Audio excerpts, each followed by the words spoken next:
Ang aking kaganapan ngayon ay nagpakulo ng tubig dito sa rice cooker.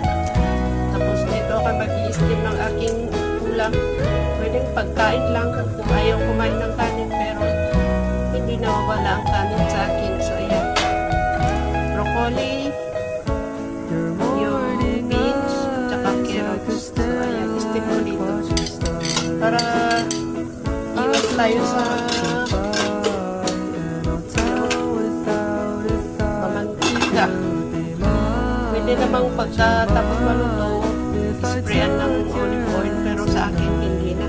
Ganyan na lang. Okay na sa akin yun. Luto ko ng 2 minutes siguro or 1.5 minutes. Mabilis naman itong maluto. Pero i-check ko pa. Okay, naluto na po. Kanina tinanggal ko dahil nauna pala itong naluto. Yung broccoli. Ayan.